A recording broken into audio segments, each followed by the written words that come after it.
back everyone. Today we're going to try and get the K20 stripped. So we're trying to get all the engine loom and everything like that off it. Try and give it a little bit of a clean prior to jet washing and degreasing and stuff like that. Just try and get some of the loose liquid oil off and stuff like that. So yeah, we'll try and get it stripped down to a bare sort of engine today. This is the K20 A2.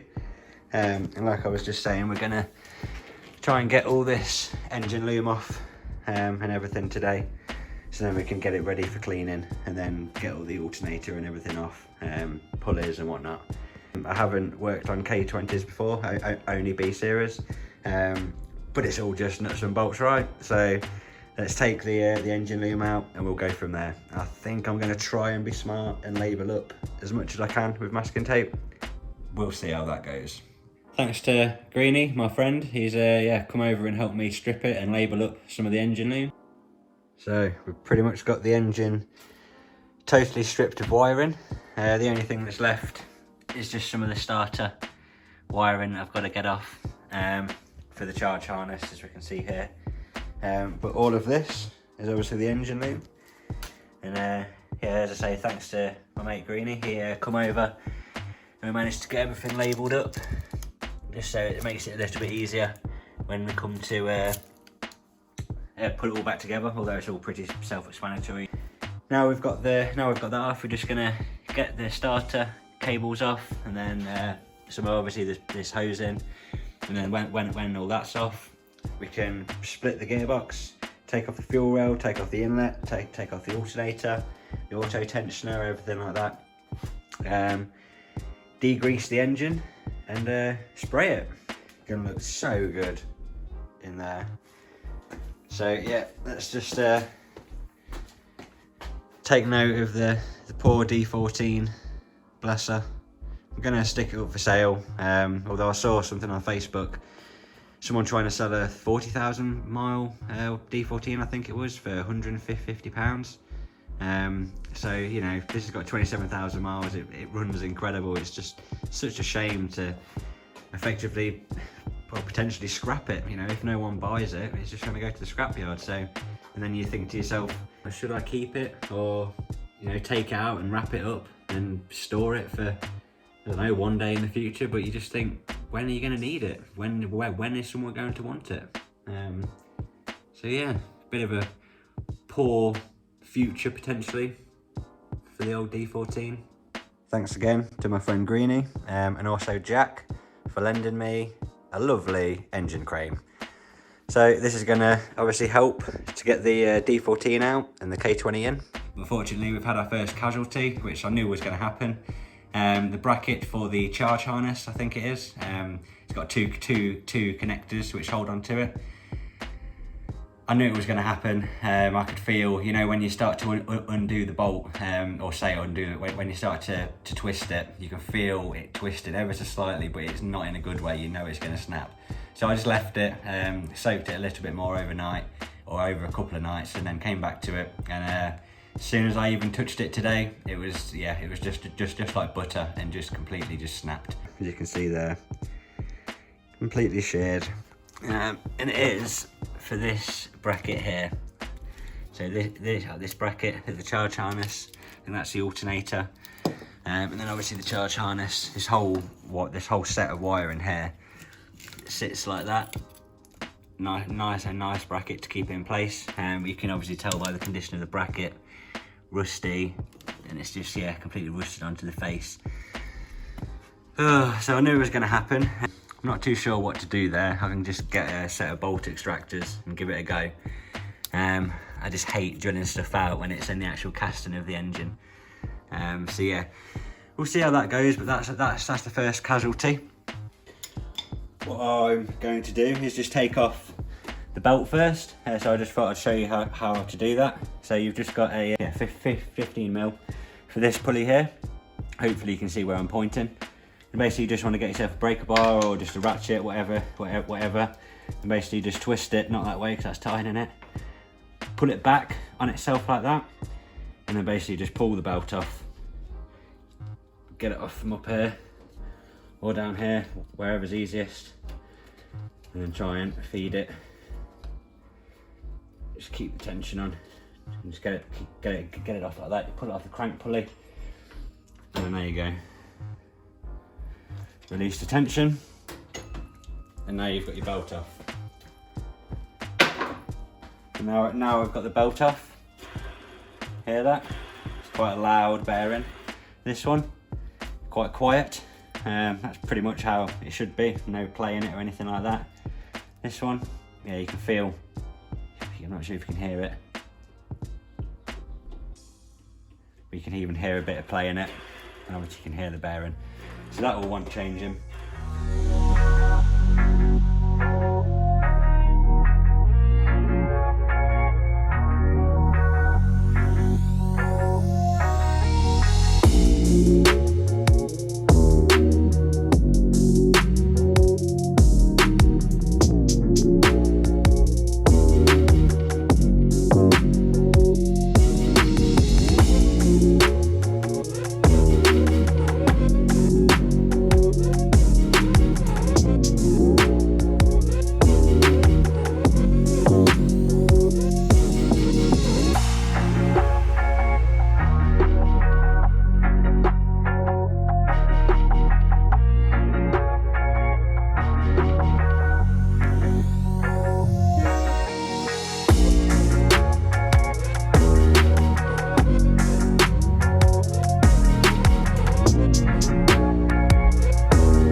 Got the inlet off, as you can see down there.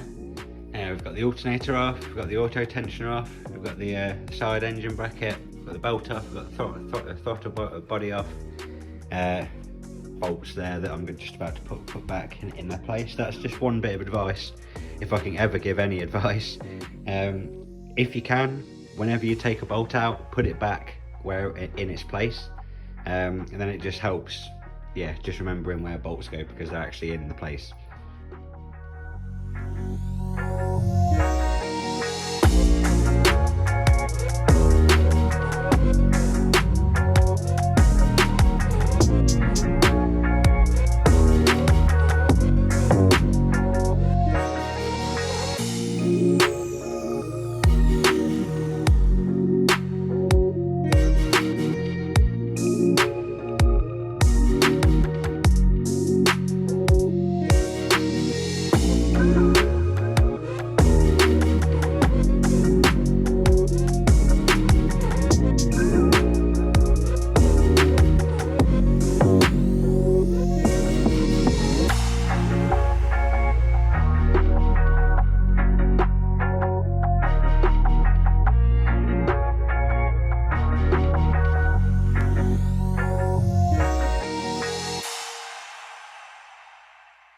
So we've got the engine pretty much stripped down now, except from the gearbox. But yeah, so if I just show you what we've got here, is yeah. So we've basically got the charge harness, the full engine loom.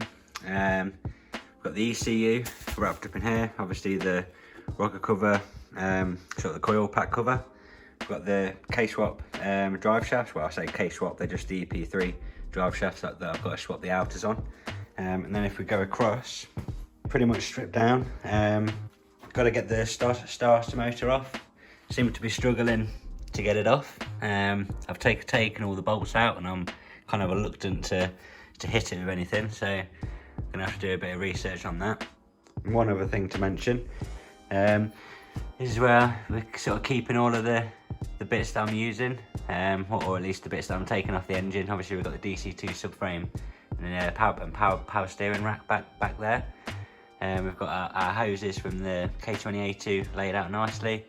We've got our coolant hoses, tensioners, our inlet, all placed back together. I put the throttle body back on and the fuel rail just loosely, just to keep it all together. And then obviously our alternator and bolt down there.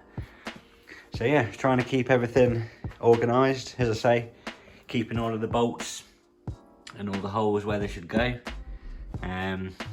That may be a different story when I come to spray it, because obviously I don't want every single bolt just to be silver. Although we'll see how that goes.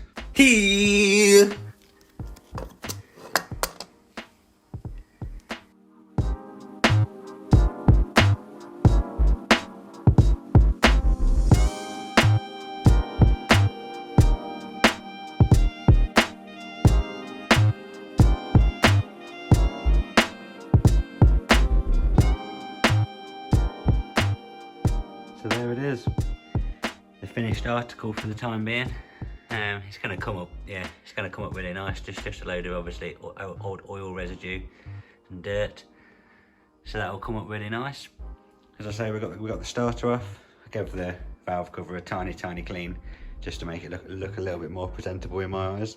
On the next video, hopefully you'll see the engine being jet washed, well, degreased, jet washed, and then sprayed. And fingers crossed, by the next video, or maybe even when this video is uploaded, we should have some really exciting parts. Stay tuned. Thanks all.